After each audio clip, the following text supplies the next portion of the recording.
Let's paint a black-capped chickadee bird with winter scenery using the line and wash technique.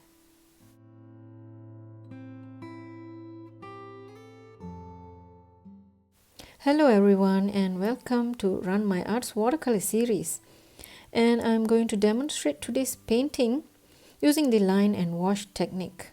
I'll be using Canson XL cold press watercolor paper and water-based pigment ink marker, which is mono drawing pen 0.5 from Tombow.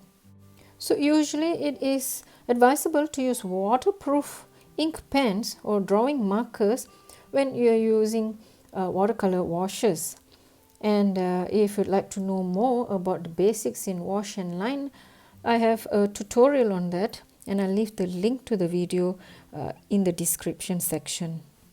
So I have made a basic sketch in pencil of the chickadee bird, and nothing much in detail, but then I'm going to start to draw a detailed sketch of the bird as well as some winter berries using the Tombow mono drawing pen.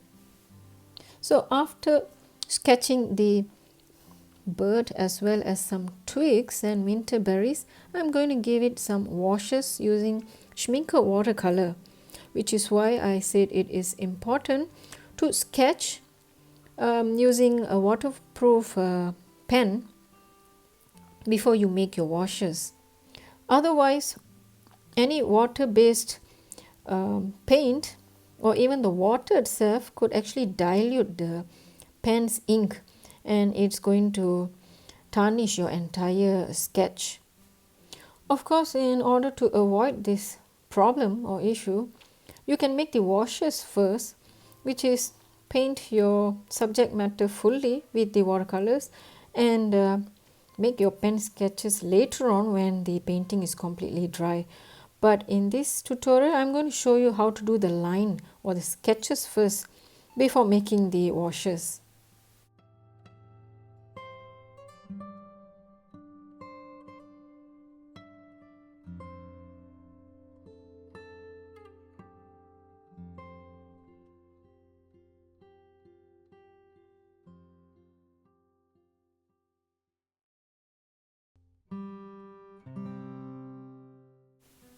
Apart from the basic winter berries and twigs sketch, I'm also trying to create an impression of snow. As you can see here, some doodles or scribbles onto the twigs and the berries. That is actually to indicate the snow.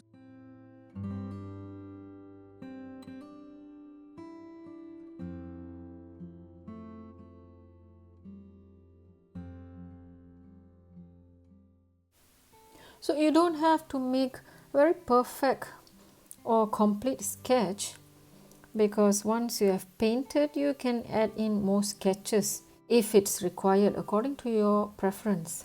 So do not worry too much about the sketch, just some basic sketch would do for now. And after completing the sketch, you would want to leave it to set onto the paper for at least 5 minutes. This is to avoid any smudges in case of some wet ink on the paper. And if you'd like a full sketch of this entire subject, I'll leave the link in the description. And just a quick intro on the type of brush that I'm using, because there are some viewers who were curious about the brushes that I'm using. This is Da Vinci Casa New series. It's a mop style brush which has got these wire wraps on it, and it's a synthetic but extra soft bristle, and it has a pointy tip, so it's quite nice to work with a pointy tip mop style brush. Alright, I'm gonna start with the first wash, which is burnt sienna mixed with a little bit of sapphire, or you can also use burnt umber. So mix that color, those two colors, until you arrive at a dark brown shade, and I'm just using the tip of the brush to paint in those narrow twigs. which is why I said this brush is helpful when it comes to painting narrow areas using the tip itself. Next, I am using permanent carmine. You can use crimson or any red, deep red shade of your choice. Just quickly dabbing onto the winter berries. And please take note, this entire painting is done using the wet on dry technique, so I haven't pre-wet any part of the paper. Now I am going to spritz or spray some water just to make those pigments bleed in onto each other and create some extra textures and patterns. I'm also using the wet brush to help the color bleed further.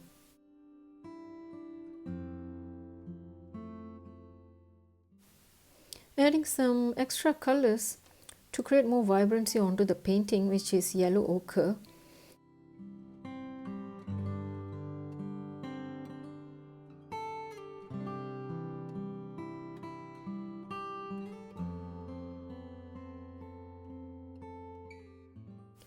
And right now I am extending the same yellow ochre onto the chickadee's body, just lightly painting it, and I'm also dropping a little bit of sapphire onto that wet yellow ochre as well as onto other parts of the chickadee's body and legs.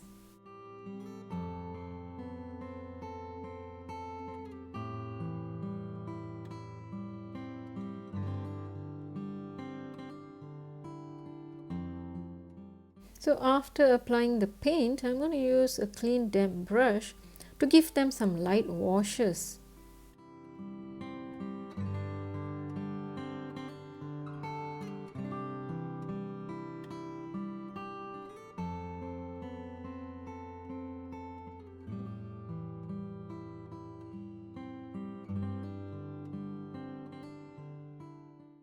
Next shade is a warm grey, which I arrived by mixing sapphire with some sapphire blue. You can also use ultramarine blue as an alternative.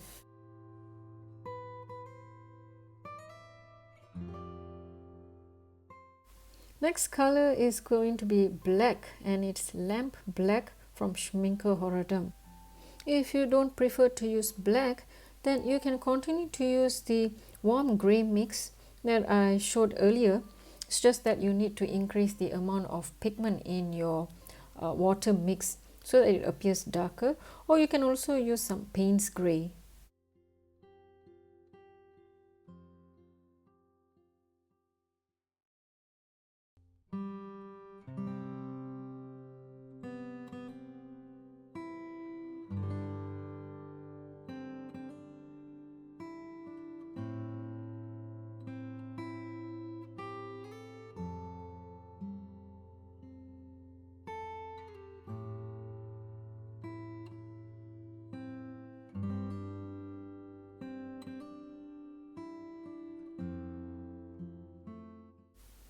Over here I am just repainting the chickadee's wings with the same black mix because it appeared to be a little lighter, so I'm just darkening it.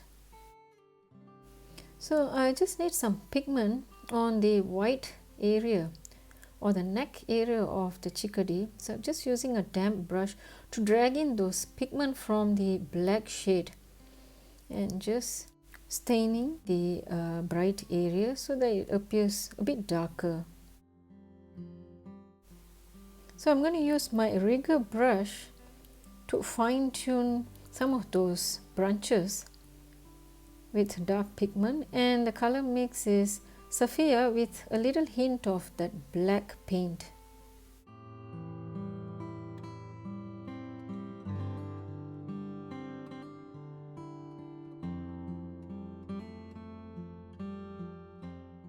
Right now I am also just casually painting more twigs without a sketch using the same rigger brush.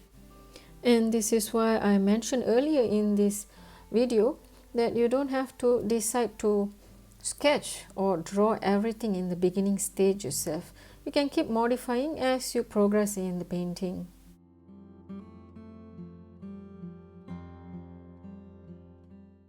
Alright, time to fine-tune the winter berries, and I've mixed a little bit of the sapphire into the permanent carmine mix and arrive at a much more deeper red shade, just painting some of the winter berries. And you can add in more winter berries if you wish to.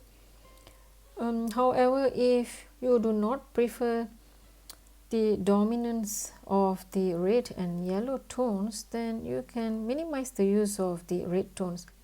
I just thought of adding more brightness to this winter painting.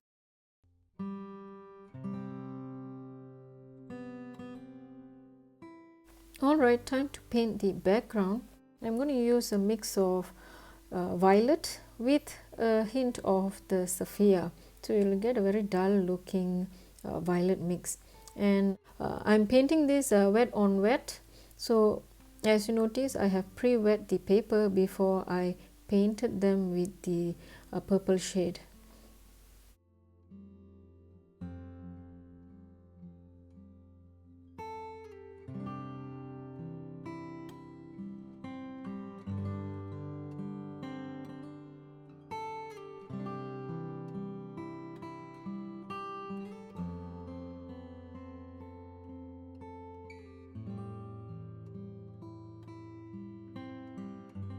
A little bit of water sprinkled onto the wet paint by tapping onto my wet rigger brush.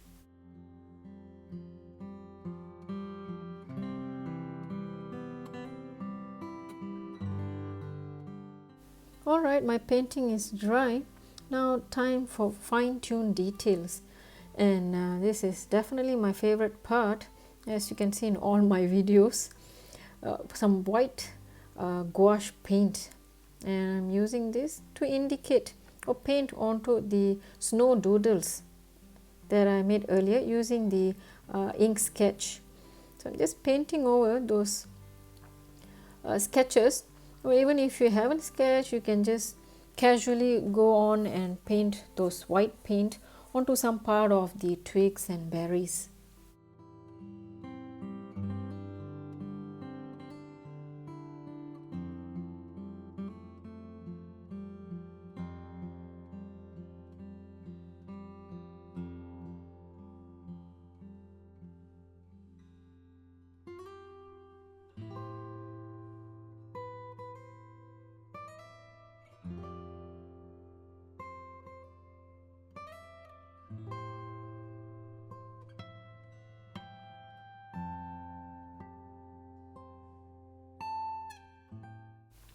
Extending the white gouache onto some part of the chickadees.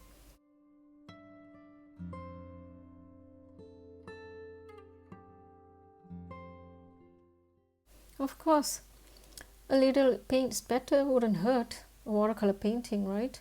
So I'm just using a bigger brush to spatter with the white gouache and create some minimal impression of snow.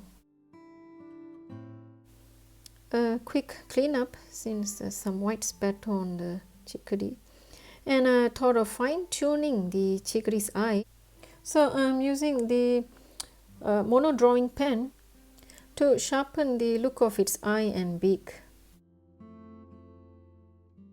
And with this, the painting is complete. So as I mentioned earlier, if you dislike the very contrasting colors from the winter berries, then you can reduce the amount of red shade that you use and balance up your entire painting. So if you enjoyed this entire process, then do hit the like and share button, and if you have become a fan of my work, then don't forget to subscribe. So thank you, see you again in another tutorial.